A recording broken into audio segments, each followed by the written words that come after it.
When I was a little girl, I was born in Washington, D.C., and I was told that I could do anything I wanted when I grew up because I was an American citizen. Unlike my father, who was born in Romania and had to escape from the Russians that invaded, and my mom was born in London. She became a Marine, but she couldn't be President of the United States. I could do anything, including being President of the United States. So I thought, that's what I want to do. I want to be President of the United States because the war in Vietnam and poverty and the environment were all a disaster. And I thought when I was 8 years old that I could do a better job than the guy in the White House. So then they told me the fine print, which was, oh, you're 8 years old, you cannot be president until you're 36. And it's like, well, gee, why didn't you tell me that in the first place? So what am I supposed to do till I'm 36? So it's like, well, you just have to get really good grades and do well in school, and then you have to go to college, and then you have to get a job, and all these things. So it's like, oh, okay. So I was like, okay, what am I gonna, what kind of job am I gonna get? Oh, I'll be a doctor. And it's like, no, I don't want to be a doctor. I can't stand the sight of blood. Oh, I'll be a psychiatrist because I want to help people with mental health.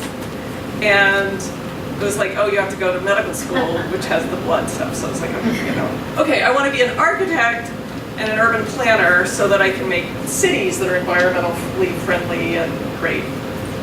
So it was like, okay. So I went to MIT and I studied engineering and architecture and urban planning and economics, and I did all that, and I got a good job, and I got married and got a house. So it's like, this is good, I'm almost 36, I'll be 36 soon. And then I realized that when I started being in the workplace, there was something called politics, which I didn't know what politics was, and actually getting people to vote for you and figuring out how to get a lot of people to agree on anything was really hard. And so I was like, maybe politics isn't my thing.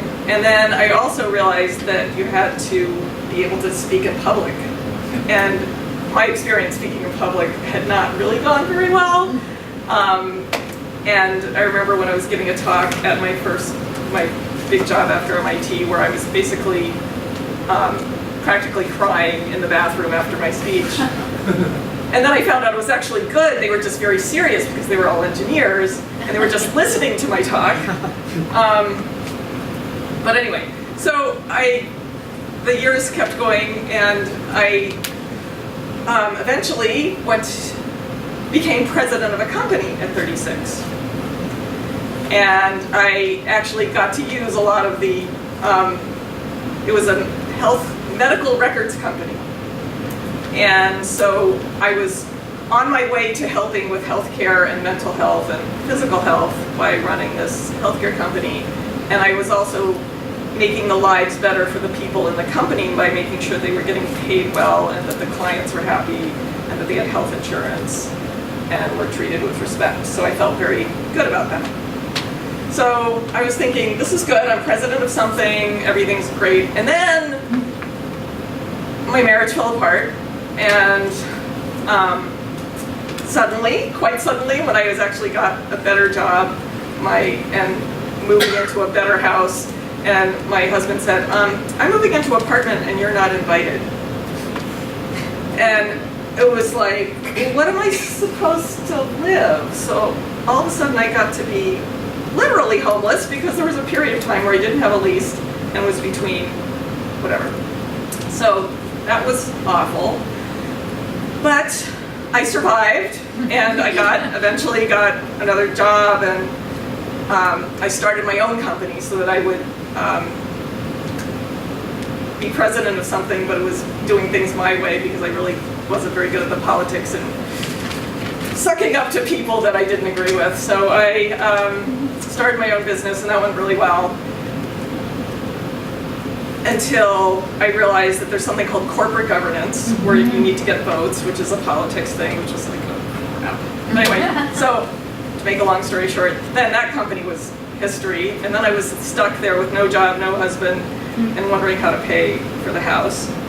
And I took a storytelling class. I took what was called Speakeasy back then. I took storytelling boot camp so that I would overcome my public speaking fear. I got, and I started a company called Delight Me, which is diet, exercise, laughter, inspiration, goals, habits together, motivation every day.